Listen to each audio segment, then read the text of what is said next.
നമസ്തേ.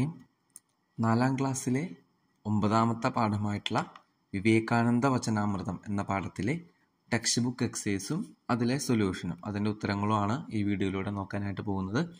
ആദ്യമായിട്ട് പ്രശ്നാനാം ഉത്തരാണി ലിഖന്തു, question answers ആണ്.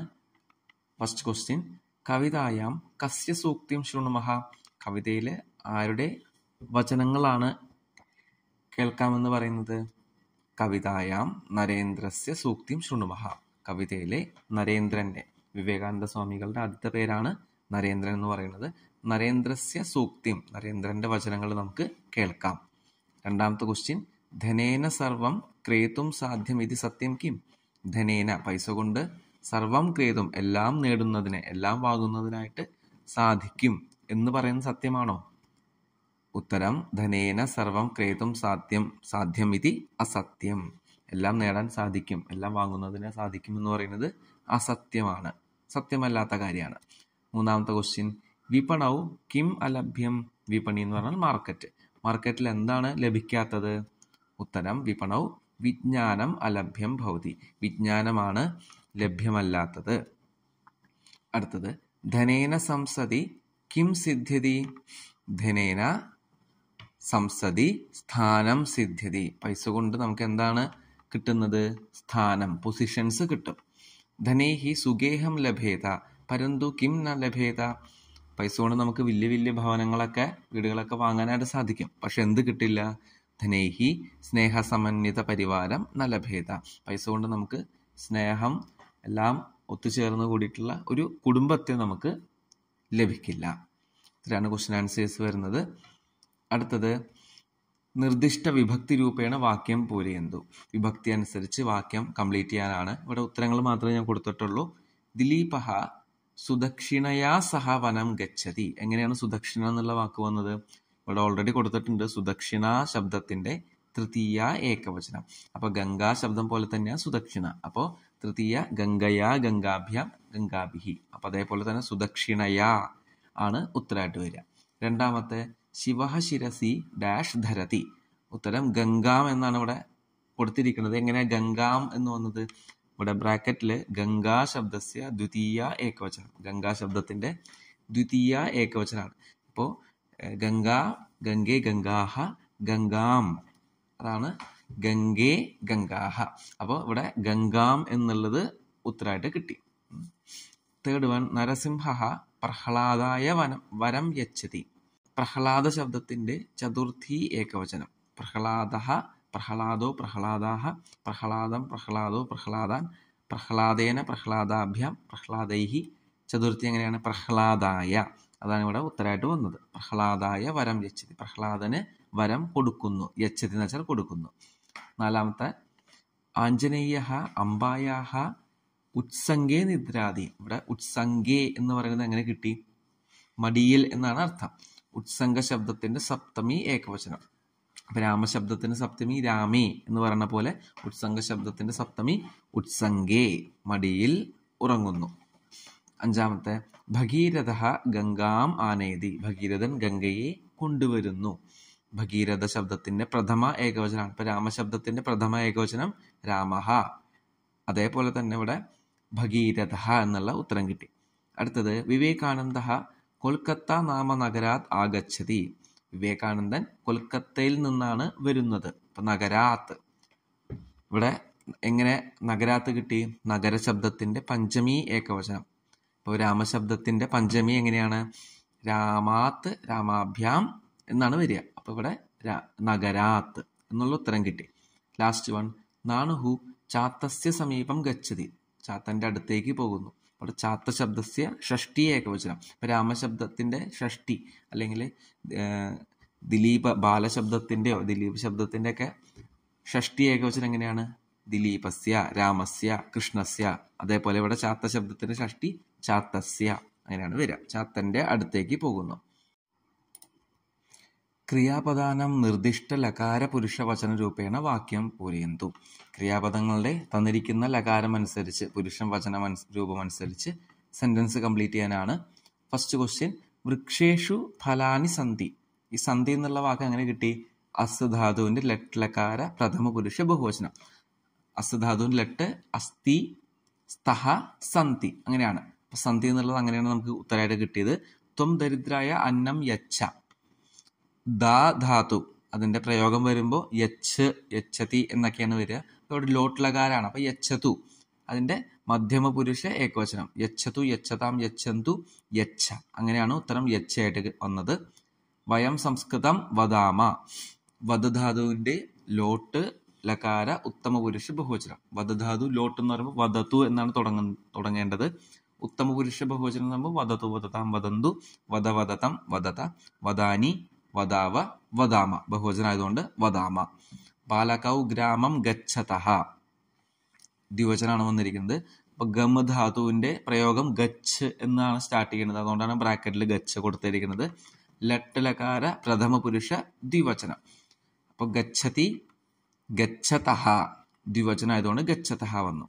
യൂയം കുതഃ ഉച്ചൈഹി ഹസഥ. ഹസ് ധാതു ലട്ട് ലകാര മധ്യമ പുരുഷ ബഹുവചനം. ലട്ട് ലകാരം എന്ന് പറയുമ്പോൾ ഹസതി, ഹസതഃ, ഹസന്തി, ഹസസി, ഹസഥഃ, ഹസഥ ബഹുവചനം ആയതുകൊണ്ട് ഹസഥ. ആവാം ക്ഷീരം പിബാവഹ. പാധാതു പിബ് എന്നാണ് തുടങ്ങുന്നത്. പിബ് ലട്ട് ഉത്തമ പുരുഷ ദ്വിവചനം. ലട്ട് ലകാര ഉത്തമ പുരുഷ ദ്വിവചനം എന്ന് പറയുമ്പോൾ പിബതി, പിബതഃ, പിബന്തി, പിബസി, പിബതഃ, പിബഥ, പിബാമി, പിബാവഹ. ഉത്തരം കിട്ടി. പിബാവഹ ദ്വിവചനം ആയതുകൊണ്ട് പിബാവഹ. വാനരാഹ കദളീഫലാനി ഖാദന്തി. ഖാദന്തി എങ്ങനെ കിട്ടി? ഖാദ ധാതു ലട്ട് പ്രഥമ പുരുഷ ബഹുവചനം. ഖാദതി, ഖാദതഃ, ഖാദന്തി. സന്ധി എന്ന് പറഞ്ഞ പോലെ തന്നെ ഖാദന്തി. ഉത്തരം അങ്ങനെയാണ് കിട്ടിയത്. മേഘഃ ജലം വർഷതു. വർഷ ലോട്ട് പ്രഥമ പുരുഷ ഏകവചനം. വർഷ എന്നുള്ളതിന്റെ ലോട്ട് എങ്ങനെയാണ്? വർഷതു, വർഷതാം, വർഷന്തു. ഫസ്റ്റ് വേർഡ് എങ്ങനെയാണ്? വർഷതു. അങ്ങനെയാണ് വർഷതു എന്നുള്ള വേർഡ് നമുക്ക് കിട്ടിയത്. യുവാം ഗണിതം ലിഖതഃ. ലിഖധാതുവിന്റെ ലട്ട് മധ്യമ പുരുഷ ദ്വിവചനം. അപ്പോൾ ലിഖതി, ലിഖതഃ, ലിഖന്തി, ലിഖസി, ലിഖതഃ അങ്ങനെയാണ് യുവാം ഗണിതം ലിഖതഃ എന്നുള്ള വാക്ക് കിട്ടിയത്. അടുത്തിലേക്ക് പോകാം. യഥോചിതം യോജയതു. മാച്ച് ദ ഫോളോയിങ് ആണ്. ഗായത്രി ചിത്രം രചയതി. എന്തായിട്ടാണ് മാച്ച് ആവുക? Gayathri draws picture. ഗായത്രി ചിത്രം വരയ്ക്കുന്നു. ഛാത്രഃ പുസ്തകേഷു ലിഖന്തു. കുട്ടികൾ പുസ്തകത്തിൽ തന്നെ എഴുതൂ എന്നാണ്. Students must write in books. ത്വം കുത്ര ഗച്ഛസി. നീ എവിടേക്കാണ് പോകുന്നത്? Where are you going? മീനാഹ ജലേ തരന്തി. മീനുകള് വെള്ളത്തിൽ നീന്തുന്നു. Fishes swimming the water. Last one. ദ്വിചക്രികായാം ഗമന സമയെ ശിരസ്ത്രം ധര. ടൂ വീലറിൽ പോകുമ്പോൾ എന്തായാലും ഹെൽമെറ്റ് ധരിക്കുക എന്നാണ്. ശിരസ്ത്രം എന്ന് പറഞ്ഞാൽ helmet. Wear helmet while you go on two wheelers. അപ്പം നമ്മളെ മാച്ച് ദ ഫോളോയിങ് കംപ്ലീറ്റ് ആയിട്ടുണ്ട്. അടുത്തിലേക്ക് പോകാം. ചിത്രാണി ദൃഷ്ട്വാ ഉദാഹരണാനുസാരം ഉചിത പദാനി ചിത്വ വാക്യാനി ലിഖന്തു. ചിത്രം അനുസരിച്ച് ഉദാഹരണം അനുസരിച്ച് ഉചിത പദം ഉപയോഗിച്ച് വാക്യങ്ങൾ കംപ്ലീറ്റ് ചെയ്യുക. നമതി ഫലം, വനിത പതതി. നമതി എന്ന് പറഞ്ഞാൽ നമിക്കുന്നു. ഫലം ഫ്രൂട്ട്, വനിത ലേഡി, പതതി വീഴുന്നു, വൃദ്ധാഹ വൃദ്ധ, മാർജയതി ക്ലീൻ ചെയ്യുന്നു, സിഞ്ചതി നനയ്ക്കുന്നു, ഗച്ഛതി പോകുന്നു, സേവകഃ സെർവൻ, തരതി സ്വിം ചെയ്യുന്നു, ഭക്തഃ ഭക്തൻ, യാനം എന്ന് വെച്ചാൽ വണ്ടി. അപ്പൊ ഇവിടെ ഫസ്റ്റ് പുല്ലിംഗാണ് നമുക്ക് ചെയ്യേണ്ടത്. സഹ കഹ അസ്തി. സഹ അശ്വഹ അസ്തി. അശ്വഹ എന്ന് വെച്ചാൽ കുതിര. സഹ കിം കരോതി. എന്താ ചെയ്യുന്നത്? സഹ ധാവതി. ധാവതി എന്ന് പറഞ്ഞാൽ ഓടുന്നു. അടുത്തതിലേക്ക് പോവാം. സഹ കഹ അസ്തി. ഇവൻ ആരാണ്? സഹ സേവകഃ അസ്തി. സേവക എന്ന് വെച്ചാൽ സെർവന്റ് ആണ് അല്ലെങ്കിൽ വർക്കറാണ്. സഹ കിം കരോതി. എന്താണ് ചെയ്യുന്നത്? സഹ സിഞ്ചതി നനയ്ക്കുന്നു. അടുത്തത് സഹ കഹ അസ്തി. ഇവൻ ആരാണ്? സഹ ആരാണ്? സഹ ഭക്തഃ അസ്തി. അവൻ ഭക്തനാണ്. സഹ കിം കരോതി. ഭക്തൻ എന്താ ചെയ്യുന്നത്? സഹ നമതി നമസ്കരിക്കുന്നു. അടുത്തത് സ്ത്രീലിംഗ പദങ്ങളാണ്. സാ കാ അസ്തി. അവൾ ആരാണ്? സാ മാതാ അസ്തി. അമ്മയാണ്. സാ കിം കരോതി. അവൾ എന്താ ചെയ്യുന്നത്? സാ പച്ചതി കുക്ക് ചെയ്യുന്നു. അടുത്തത് സാ കാ അസ്തി. അവൾ ആരാണ്? സാ വൃദ്ധ അസ്തി. വൃദ്ധയാണ്. സാ കിം കരോതി. സാ മാർജയതി. എന്താ ചെയ്യുന്നത്? ക്ലീൻ ചെയ്യുന്നു. സാ കാ അസ്തി, സാ വനിത അസ്തി, വനിതയാണ്. സാ കിം കരോതി, സാ തരതി, നീന്തുന്നു. അടുത്തത് നപുംസകലിംഗ പദങ്ങളാണ്. തത്ത് കിം അസ്തി, അതെന്താണ്? തത്ത് പുഷ്പം അസ്തി, അത് ഫ്ലവർ ആണ്. തത്ത് കിം കരോതി, എന്താ ചെയ്യുന്നത്? തത്ത് വികസതി, വിടരുന്നു. തത്ത് കിം അസ്തി, തത്ത് യാനം അസ്തി, അതെന്താണ്? ഓട്ടോറിക്ഷയാണ്, വണ്ടിയാണ്. യാനം എന്ന് പറഞ്ഞാൽ വണ്ടി എന്നാണ് അർത്ഥം. തത്ത് കിം കരോതി, എന്താ ചെയ്യുന്നത്? തത്ത് ഗച്ഛതി, പോകുന്നു. തത്ത് കിം അസ്തി, തത്ത് ഫലം അസ്തി, ഫലം എന്ന് പറഞ്ഞാൽ ഫ്രൂട്ട്. തത്ത് കിം കരോതി, എന്താ ചെയ്യുന്നത്? തത്ത് പതതി, വീഴുന്നു. അടുത്തത് യഥോചിതം യോജയിത്വ വാക്യാനി ലിഖന്തു, ഉചിതമായിട്ടുള്ള രീതിയിൽ വാക്കുകൾ യോജിപ്പിച്ച് സെന്റൻസ് ഉണ്ടാക്കാനാണ്. ഏഷഹ, ഏഷ, ഏതത്. ഏഷ എന്ന് വെച്ചാൽ ഇവൻ, ഏഷ ഇവൾ, ഏതത് ഇത്. നേത്രം, വൃക്ഷ, പുഷ്പം, ലത, ഗംഗ, പർവ്വത ശബ്ദങ്ങളുണ്ട്. ലാസ്റ്റത്തെ വേർഡ് അസ്ഥി. എല്ലാത്തിനും ലാസ്റ്റ് അവസാനിക്കുന്നത് അസ്ഥി എന്നാണ്. അസ്ഥി എന്ന് വെച്ചാൽ ഉണ്ട്, അല്ലെങ്കിൽ ആകുന്നു എന്നൊക്കെ നമുക്ക് പറയാം. അപ്പൊ ഏഷഹ എന്നുള്ളത് പുല്ലിംഗ ആയതുകൊണ്ട് അത് ഏതായിട്ട് മാച്ച് ആക്കണം? പുല്ലിംഗ പദങ്ങളായിട്ട്. ഏഷഹ വൃക്ഷ, അതുപോലെ ഏഷഹ പർവ്വത. ഇനി ഏഷ എന്നുള്ള സ്ത്രീലിംഗ ആയതുകൊണ്ട് ഏതായിട്ട് മാച്ച് ആക്കണം? ഏഷ ലത, ഏഷ ഗംഗ. ഏതത് എന്ന് പറഞ്ഞ നപുംസകലിംഗാണ്. അപ്പൊ അത് ഏതത് പുഷ്പം, ഏതത് നേത്രം. ഇങ്ങനെയാണ് നമ്മളത് ഉത്തരം ചെയ്യേണ്ടത്, കംപ്ലീറ്റ് ആക്കേണ്ടത്, സെന്റൻസ് കംപ്ലീറ്റ് ആക്കേണ്ടത് ഈ രീതിയിലാണ്.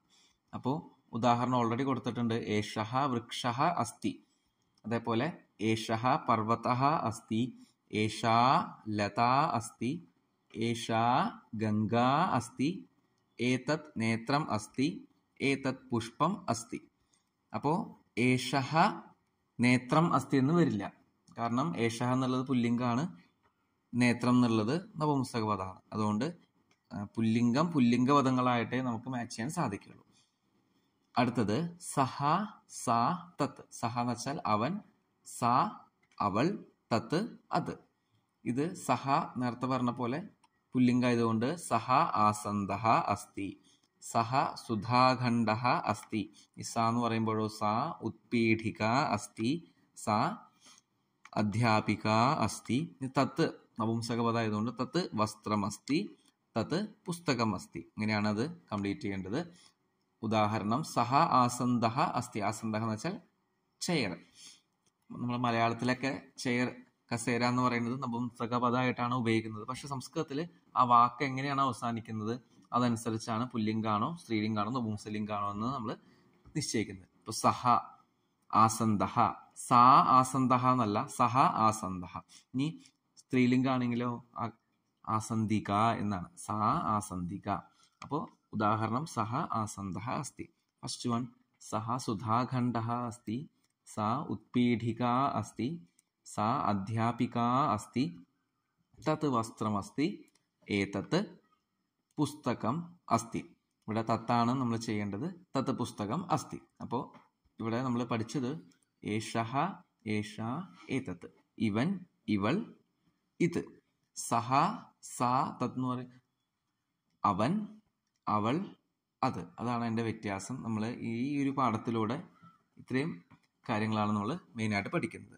ഇനി ഇതിൻ്റെ ദകാരാന്തഹ പുല്ലിംഗ തത് ശബ്ദം, നമ്മൾ രാമശബ്ദം പഠിച്ച പോലെ തന്നെ സർവനാമ ശബ്ദമാണ്. സഹ, തൗ, തേ, തം, തൗ, താൻ, തേന, താഭ്യാം, തൈഹി, തസ്മൈ, താഭ്യാം, തേഭ്യഃ, തസ്മാത്, താഭ്യാം, തേഭ്യഃ, തസ്യ, തയോഹോ, തേഷാം, തസ്മിൻ, തയോഹോ, തേഷു. രാമശബ്ദം പോലെ തന്നെ നമുക്കിതും പഠിക്കേണ്ടതാണ് ഓരോ വിഭക്തികളനുസരിച്ച്. ഇതിൻ്റെ സ്ത്രീലിംഗാണ് അടുത്തത് കൊടുത്തിരിക്കുന്നത്.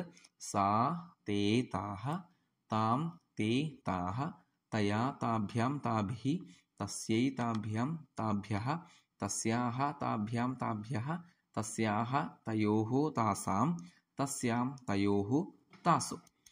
ഇനി അടുത്തത് നപുംസകപദമാണ്. നമ്മൾ രാമശബ്ദമൊക്കെ പഠിച്ച പോലെ തന്നെ പ്രഥമ, ദ്വിതീയ മാത്രമേ വ്യത്യാസം ഉണ്ടാവുള്ളൂ. ബാക്കിയെല്ലാം പുല്ലിംഗ ശബ്ദങ്ങൾ പോലെയാണ്. സഹ, തൗ, തേ പഠിച്ച ആ ഒരു ടേബിളിലെ പുല്ലിംഗത്തിലെ തൃതീയ തൊട്ടുള്ള സപ്തമി വരെയുള്ള പദങ്ങൾ എങ്ങനെയാണോ അതേപോലെ തന്നെയാണ് നപുംസക പദത്തിൽ. തത്ത്, തേ, താനി, തത്ത്, തേ, താനി സെയിം ആണ്.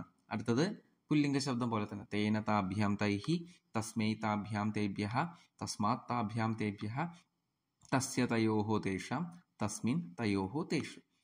അപ്പോൾ ഇത്രയാണ് നമ്മുടെ ഈ പാഠത്തിൽ ഉള്ളത്. ഈ ഒരു പാഠത്തോടു കൂടി 4ാം ക്ലാസ്സിലെ ഈ ഒരു ടെക്സ്റ്റ് ബുക്ക് അവസാനിച്ചിരിക്കുകയാണ്. ധന്യവാദാഹ.